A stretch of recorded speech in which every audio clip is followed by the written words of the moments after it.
di komen ya, padahal saya kan hanya baca, itu pusing dia mendengarkan pikiran Marx yang sebenarnya baru awal juga, belum masuk secara substansi ya, dan sebagian terguncang ya oleh pikiran Karl Marx ya karena memang terbiasa membaca WA, jadi memang itu. Jadi kita perlu ya membaca buku itu yang bikin pusing, tetapi meluaskan wawasan dan membuat kita tahu persoalan secara lebih komprehensif yang tidak bisa kita dapat kalau kita lihat YouTube saja misalnya. Meskipun sejam, karena nggak ada kedalaman, lebih ke pemanjaan visual ya, atau ya hanya sekedar semacam mozaik yang dirangkai gitu sehingga nikmat secara estetik gitu aja. Tapi satu dipping, satu menyelam ke dasar lautan seperti yang diucapkan oleh Imam Al-Ghazali. Ada orang hanya bermain-main di bibir pantai saja, main-main ya. Ada yang berenang ke tengah lautan ya, tidak sampai menyelam. Ada seorang ilmuwan yang menyelam ke dalam lautan yang dalam dengan penuh keberanian, kemudian ngambil lokan mutiara dari dasar lautan yang gelap itu, kemudian dia kembali muncul di permukaan laut dan kembali berenang ke bibir pantai dan membuka lokan atau mutiara yang penuh dengan mutiara tadi yang sangat berharga.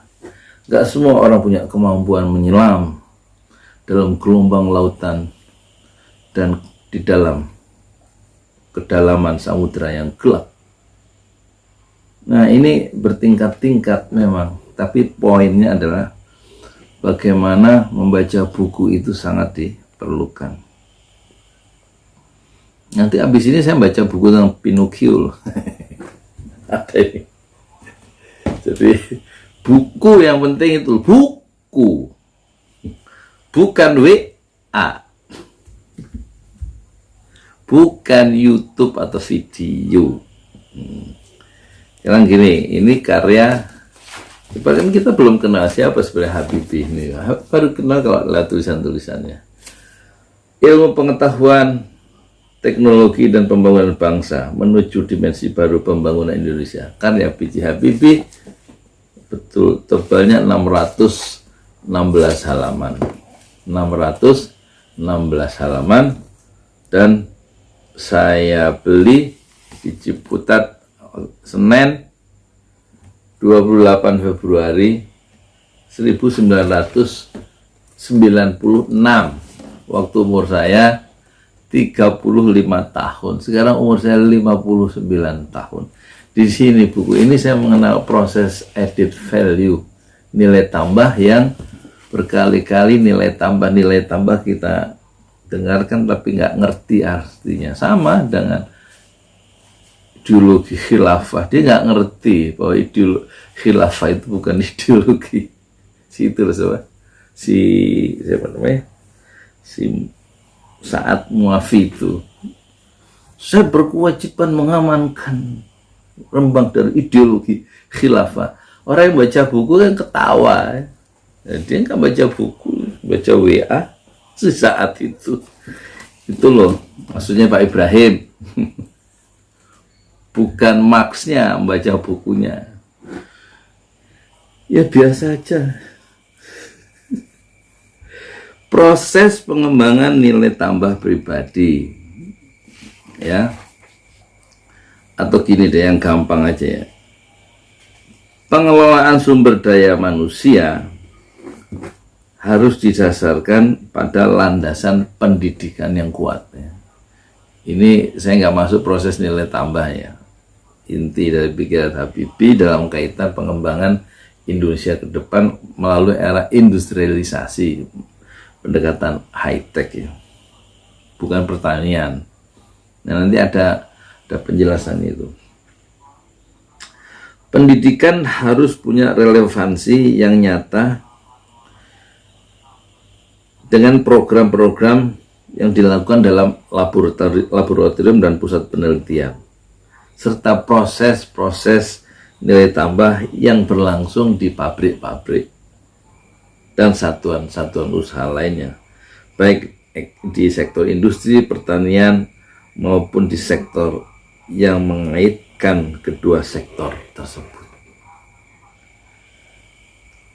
Jauh lebih penting lagi, pendidikan tersebut sangat perlu untuk tidak berhenti setelah tenaga terdidik tersebut meninggalkan lembaga pendidikan formal, baik di lembaga dasar, menengah, maupun tinggi. Nggak boleh berhenti itu, kata B.J. Habibie. Kalau kita kan dapat ijazah terus berhenti belajar, saatnya buku ditutup setelah selesai S1, selesai SMA gitu ya, terus nyari kerja lah, keliru.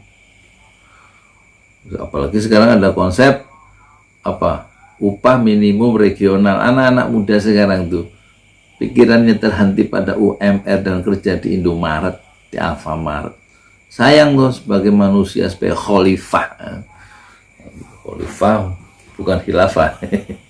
Khalifah itu pemimpin. Khilafah sistem mengatur kekuasaan politik, sistem pemerintahan. Ya.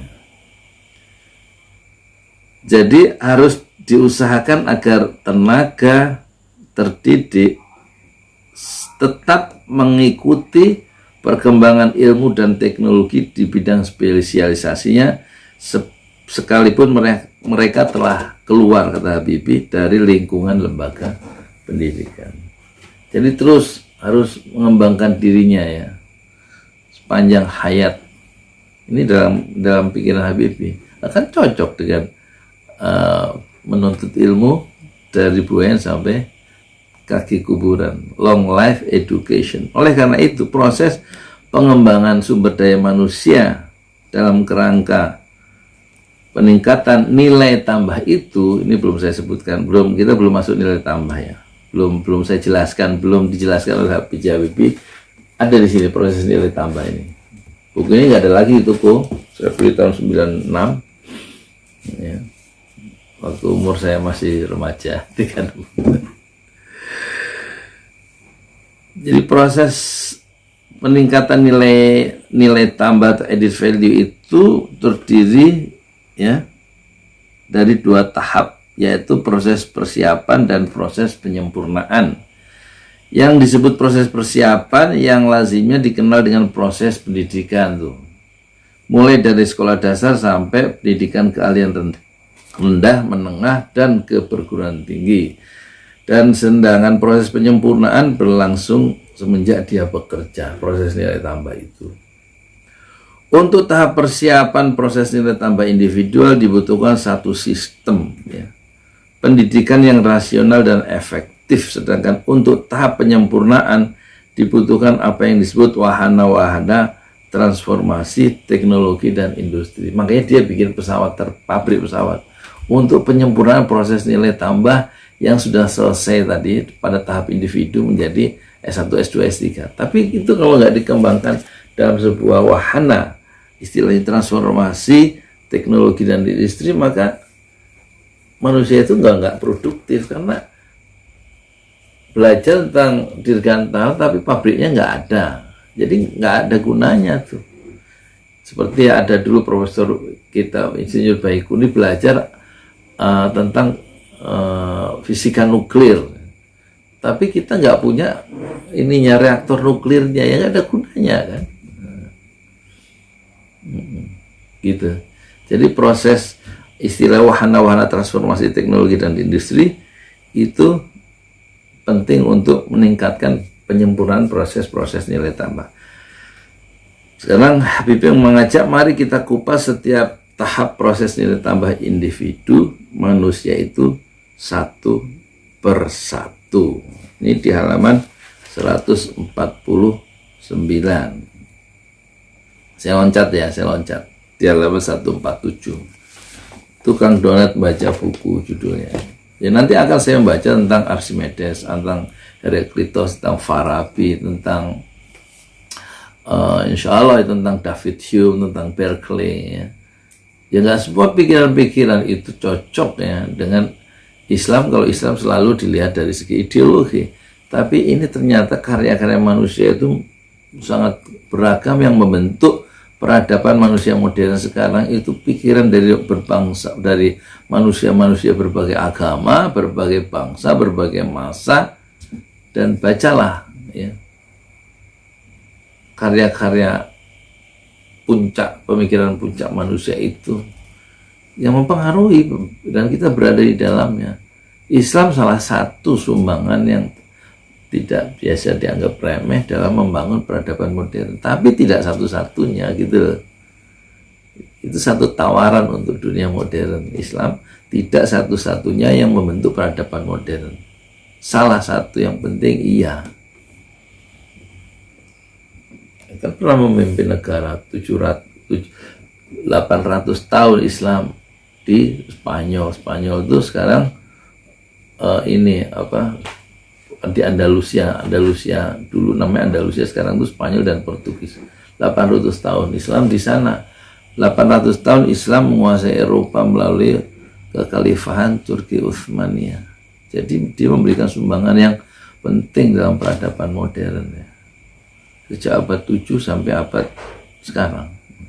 Cuma sekarang kepemimpinan Islam itu bukan di epicentrum dunia, begitu, masih di pinggir. Usaha-usaha untuk menengahkan kembali menjadi pusat dominasi dunia dan menjadi pemimpin peradaban, itulah yang harus dimulai dengan ilmu, dengan baca buku, dengan menjadi orang yang luas wawasan. Mana bisa punya ilmu bisa memimpin orang lain ya. Masalah pendidikan, kata Habibie, sangat kritis ya. Usaha menjadi seorang terdidik bertaraf sarjana, apakah ahli ekonomi atau ahli pemerintahan, seorang insinyur, ahli hukum, dokter, membutuhkan suatu usaha berkualitas yang konsisten, tinggi, sepanjang waktu bertahun-tahun, sekurang-kurangnya 16 atau 18 tahun.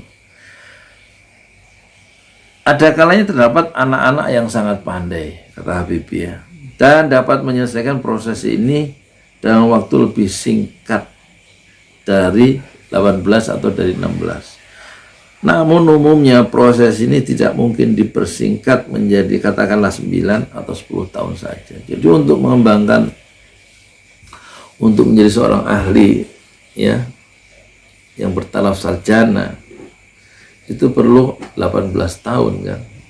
Dari SD 6 tahun, SMA, SMP 6 tahun, 12. Dimulai dari umur 7 tahun ya kan. Seandainya proses ini membutuhkan waktu 18 tahun, maka proses tahap kedua dapat dimulai saat seorang berumur 24. Tahap kedua itu tahap penyempurnaan, itu apa namanya, proses nilai tambah. Tadi tahap persiapan itu sudah memerlukan waktu 18 tahun kan, sampai umur orang itu umur 24. 18 tahun kan SD 6 tambah 6 12 sampai SMA kan 12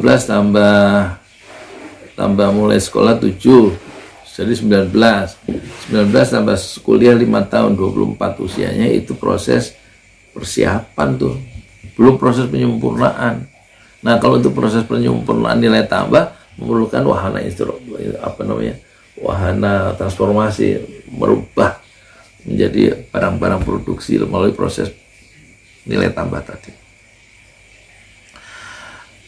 Jadi proses tahap kedua itu dimulai pada saat seorang berumur 24 tahun selesai sarjana tadi, dan jika orang tersebut bekerja sampai katakanlah umur 64 ya, yang di batas usia kerja, maka proses tahap kedua berjalan selama 40 tahun.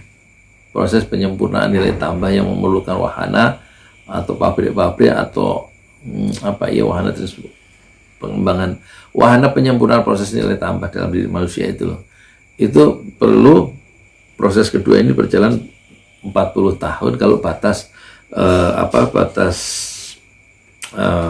batas usia kerja itu 64, hitungannya dari 24 tambah 40 tahun jadi 64. Dalam waktu 40 tahun ini, rata-rata orang hanya mampu terus-menerus meningkatkan produktivitasnya pada masa 25 tahun yang pertama saja.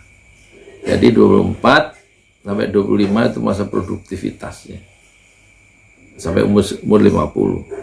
Dan waktu 15 tahun berikutnya 50 sampai 64 ya, produktivitas manusia itu akan mendatar, kalau tidak dia menurun. Kalau saya ini produktivitasnya sudah 59 ya, mendatar atau menurun. Dulu saya bikin buku ya, mulai 40 sampai ya 47 lah, itu bisa nggak tidur sampai subuh bikin buku, karena udah nggak bisa lagi. Sudah termehek saya. Ya kan, sekarang jam berapa? Jam 4 ya, bentar lagi sholat.